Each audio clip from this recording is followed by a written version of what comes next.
হতাশ হওয়া ইমানের পরিপন্থী কাজ। আল্লাহ পাক বলেছেন লা তাকনাতু মির রাহমাতিল্লাহ, আমার রহমত থেকে মায়ুস হও না। দেখেন হযরত আইয়ুব আলাইহিস সালামের কত বড় রোগ হয়েছে, শরীর পোকায় ধরেছে, জর্জরিত হয়েছে, দুর্গন্ধ হয়েছে, গ্রামের লোকেরা তাকে বের করে দিয়েছে, স্ত্রী পুত্র পরিজন সব চলে গিয়েছে। এমনকি জিহ্বায় যখন পোকা ধরল, হযরত আইয়ুব আলাইহিস সালাম আল্লাহ রাব্বুল আলামিনের দরবারে ফরিয়াদ করলেন, আন্নী মাসসানিয়াদ-দুররু ওয়া আনতা আরহামুর রাহিমিন। আয় আল্লাহ, আমি অসুস্থ হয়ে পড়েছি, আমি রোগাক্রান্ত হয়েছি, আর তোমার নাম রহমান রহিম, তুমি আমাকে রোগমুক্ত করো।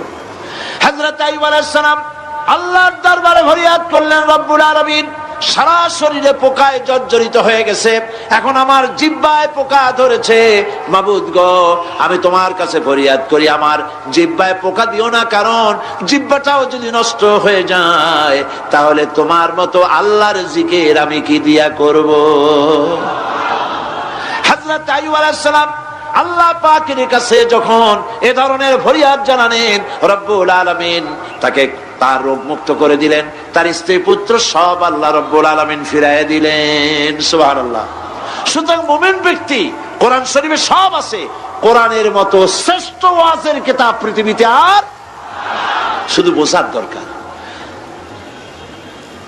বিপদে যত বড় বিপদ আসুক, কোন বিপদে মুমিন ধৈর্য হারাবে না। হযরত ইয়াকুব আলাইহিস সালামের ছেলে ইউসুফ আলাইহিস সালামকে যখন তিনি হারায় ফেললেন, তিনি অধৈর্য হয়ে গেছিলেন নাকি? অধৈর্য হন নাই। কারণ আমি আমার বক্তৃতার সূচনায় বলেছি, আমরা কল্যাণ বুঝি না, অকল্যাণ বুঝি না। কোন বিপদ আসলে পরে আমরা হয়রান হয়ে যাই, কিন্তু বিপদের মধ্যে কল্যাণ আছে আমরা তা বুঝতে পারি না। কথা বুঝে আসছে? হযরত ইউসুফ আলাইহিস সালামকে কুয়ার ভিতরে ফেলে দেওয়া হলো। 11 ভাই মনে করেছে কুয়ার ভিতরে ফেলে দিয়া ইউসুফ আলাইহিস সালামকে মেরে ফেললাম, কিন্তু তারা বোঝে নাই আসল কামটা কি হয়েছে। এটা তো কুয়া নয়, এটা একটা টানেল, এটা একটা সুড়ঙ্গ। একদিকে কেনান হলো তার এক মুখ, ওই সুড়ঙ্গের এক মুখ হলো কেনানের। কেনান ইউসুফ আলাইহিস সালামকে ফেলে দেওয়া হলো কুয়ার ভিতরে মারার জন্যে, কিন্তু আল্লাহ পাকের ইচ্ছা ইউসুফ আলাইহিস সালাম মরবে না। এই টানেলের অপর প্রান্ত মিশরের সিংহাসনের টানেলের এপার দিয়া ইউসুফ আলাইহিস সালামকে ঢুকালেন, অপর প্রান্তে মিশরের সিংহাসনে ইউসুফকে আল্লাহ বসায়া দিলেন। হযরত ইয়াকুব ছেলের জন্য অধৈর্য হলেন না।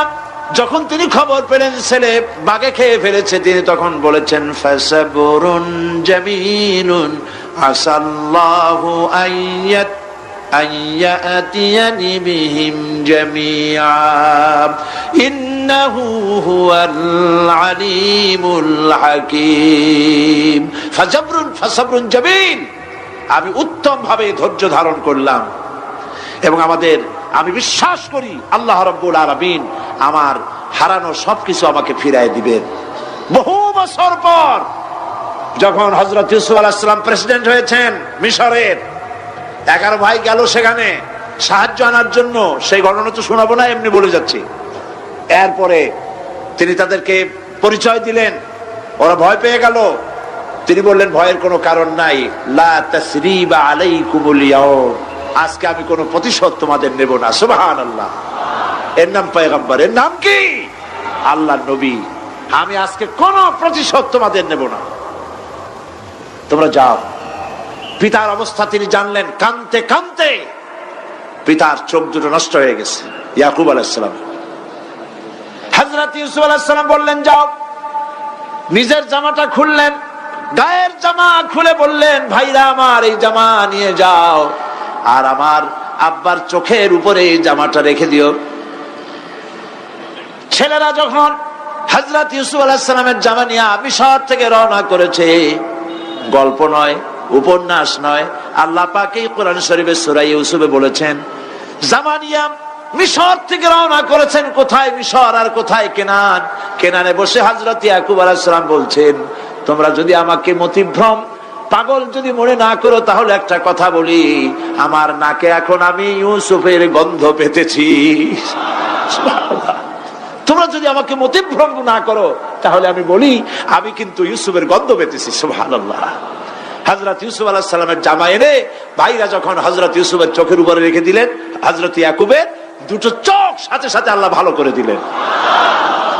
ফাসবরুন জামিল, ধৈর্য ধরো। ঈমানদার ব্যক্তি আশার উপরে তার জীবন বাঁচে, কারণ যত বড় বিপদ আসুক না কেন আশ্রয় পাওয়ার একটা জায়গা আছে, তার নাম হলো আল্লাহ। নাম কি? বলেন আল্লাহ। সবাই বলেন আল্লাহ আল্লাহ আল্লাহ আল্লাহ। হযরত ইউনূস আলাইহিস সালাম মাছটাকে গিলে ফেলে দিল, মাছটাকে গিলে মাটির অতল তলদেশে চলে গেছে। এত বড় বিপদ পৃথিবীর কোন মানুষের হতে পারে নাকি? বলেন, কি বলেন? মাছের পেটের ভিতরে জানালা নাই, দরজা নাই, বেরোবার কোনো পথ নাই, মাছ গেছে পানির অতল তলদেশ। আল্লাহ পাক কোরআন শরীফের ভিতরে মানুষকে শোনান, আল্লাহ ওয়াজ করছেন। সুবহানাল্লাহ বলেন। আল্লাহ পৃথিবীর মানুষকে ওয়াজ করছেন, দুনিয়ার মানুষকে শোনান। আমার ইউনূস তো ধৈর্য হারা হয় নাই। ওয়াযান্নুন ইয যাহাবা মুগাদিবান ফাযান্না আন লান নাকদিরা আলাইহি فنادى في الظلمات أن لا إله إلا أنت سبحانك إني كنت من الظالمين فنادى في الظلمات জমায় কাসির, ত্রিবিধ অন্ধকারের ভেতর থেকে হযরত ইউনূস আলাইহিস সালাম চিৎকার মারলেন। মাছের পেটের অন্ধকার, পানির অন্ধকার, রাতের অন্ধকার, ত্রিবিধ অন্ধকারের ভেতর দিয়ে মাছের পেটের মধ্য দিয়ে ইউনূস আলাইহিস সালাম চিৎকার মারলেন। অধৈর্য হন নাই, হার্ট ফেল করেন নাই। তিনি বলছেন, পড়েন আমার সাথে, লা ইলাহা ইল্লা আনতা সুবহানাকা ইন্নী কুনতু মিনাজ জালিমিন। তুমি ছাড়া কোনো ইলাহ নাই, কোন পোষ্য নাই, মাবুদ নাই, তোমার পবিত্রতা ঘোষণা করছি, আমি জালিমদের অন্তর্ভুক্ত হয়ে গেছি।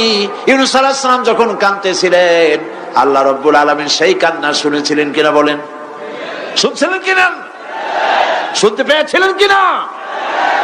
পানির ভিতরে কেউ শোনে নাই, মাছের পেটের ভিতরে ইউনূস আলাইহিস সালাম কিভাবে চিৎকার করছেন, মাছের পেটের ভিতরের আওয়াজ পানির ভিতরে কেউ শোনে নাই, জমিনের কেউ শোনে নাই, অন্তরিক্ষে কেউ শোনে নাই, সাত আকাশের ভিতরে কেউ শোনে নাই, কিন্তু আরশে আজিমের মালিক আল্লাহ রব্বুল আলামিন শুনতে পেয়েছেন।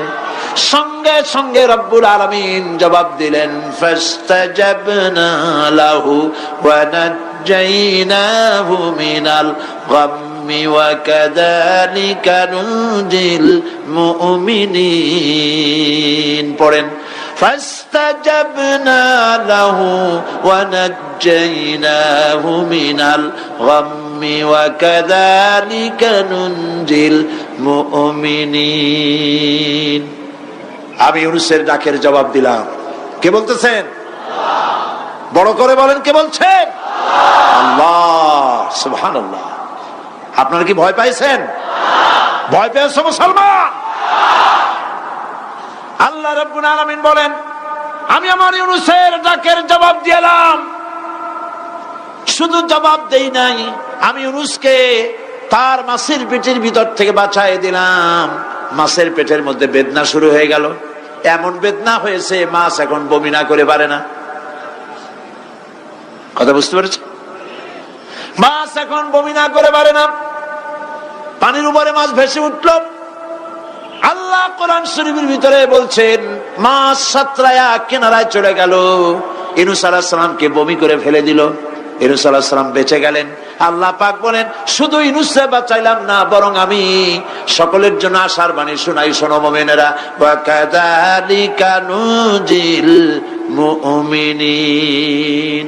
মুমিন বান্দা যারা যত বড় বিপদ আসুক আমারে ডাকো, আমি বিপদ দিয়ে বাঁচাই দেব। সুবহানাল্লাহ, বিপদ থেকে আমি বাঁচাই দেব। আল্লাহ পাক বলেছেন ফাইন্না মাআল উসরি ইউসরান, ইন্না মাআল উসরি ইউসরা। জেনে রাখো, দুঃখ এবং কষ্টের পরে রয়েছে সুযোগ সুবিধা, আর অসচ্ছলতার সাথে রয়েছে উদার সচ্ছলতা। যত বড় বিপদ আসছে এই বিপদের পরে আল্লাহ পাক তার গোলামদের উপরে রহমত নাজিল করবেন ইনশাআল্লাহ। সুতরাং ঈমানদার লোকেরা, তাদেরকে আল্লাহ পাক বলছেন কোনো ভয় নাই, কোনো চিন্তা নাই, যত বড় বিপদে পড়ো আমারে ডাকো, আমি ডাকের সাড়া দিয়ে দেব। সবাই আল্লাহরে ডাকেন, সুবহানাল্লাহ ওয়ালহামদুলিল্লাহ লা ইলাহা ইল্লাল্লাহ। জোরে পড়েন সুবহানাল্লাহ ওয়ালহামদুলিল্লাহ লা ইলাহা ইল্লাল্লাহ, সুবহানাল্লাহ ওয়ালহামদুলিল্লাহ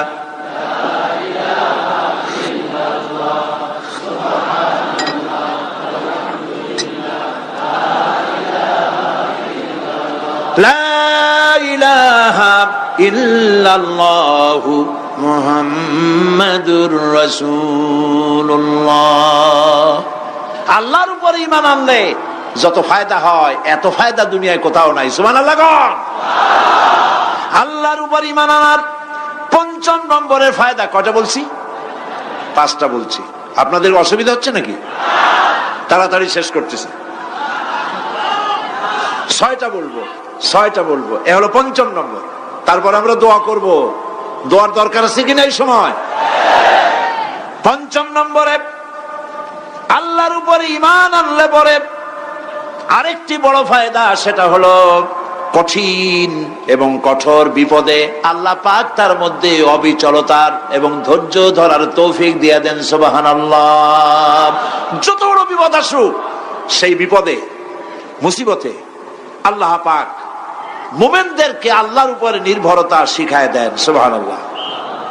কারণ মুমিনদের জানা আছে যে ঈমানদারদের বিপদ নতুন কিছু নয়, একেবারে আদম আলাইহিস সালাম থেকে শুরু হয়ে আসছে, ঠিক কিনা? আদম আলাইহিস সালামের বিপদ হয় নাই? আদম আলাইহিস সালামের বিপদ কি? শয়তান। তার বিপদ কি? শয়তান ছিল বিপদ। প্রত্যেক নবীর সময় মানুষের নবীদের কষ্ট দিছে, দেয় নাই? বিশ্বকবি ইকবাল বলেছেন, সতীজা কা রহা হ্যায় अज़ल से तायम रोज, सतीजा का रहा है अज़ल से तायम रोज, चरागे मुस्तफा भी से शरारे बुलहबीस। আবহমান কাল থেকে শুরু করে মুহাম্মদ সাল্লাল্লাহু আলাইহি ওয়াসাল্লামের চারাগকে, নূরকে, ঈমানকে, ইসলামকে নিভায়ে দেওয়ার জন্য আবু জাহেলের গোষ্ঠীরা চিরকাল চেষ্টা করেছে। সব চেষ্টা কর্পূরের মতো উড়ে গেছে, মুহাম্মদ সাল্লাল্লাহু আলাইহি ওয়াসাল্লামের চারাগ টিম টিম করে জ্বলতে রয়েছে।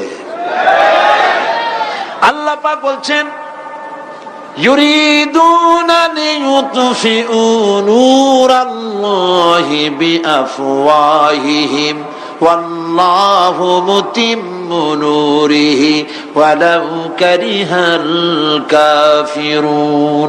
ওরা চায় মুখের ফু দিয়া, কারা? কাফেরেরা। ইসলাম সহ্য করতে পারে না যারা, ওরা চায় মুখের ফু দিয়া আমার আলোটাকে নির্বাপিত করে দেবে। আল্লাহ পাক বলেন, ওয়াল্লাহু মুতিম্মু নূরি, আমি আমার নূরকে পূর্ণতা দান করব, তাতে কাফির বেঈমানদের মনের ভিতরে যত জ্বালা হোক, যন্ত্রণা হোক, ওদের কলজা যত পুড়ুক, ইসলাম তার বিজয় পতাকা নিয়ে উড়বেই, কেউ ঠেকাতে পারবে না।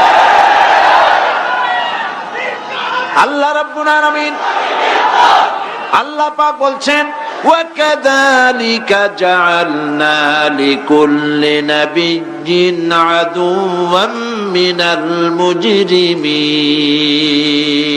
আর এমনি করে আমি সকল নবীর শত্রু বানিয়েছি সব পাপিষ্ঠ অপরাধ প্রবণ লোকদের। শুনছেন কথা? শোনেন নাই? আল্লাহ পাক বলছেন দুনিয়ার সব নবীদের তাদের জন্য আমি শত্রু বানাইছি কাদেরকে? যারা সব থেকে বেশি পাপিষ্ঠ, অপরাধ প্রবণ, এরা হচ্ছে নবীর দুশমন। এরা সব নবীদের সাথে দুশমনি করেছে। আজও দেশের আলেমদের সাথে দুশমনি করে সবচাইতে বড় পাপিষ্ঠরা।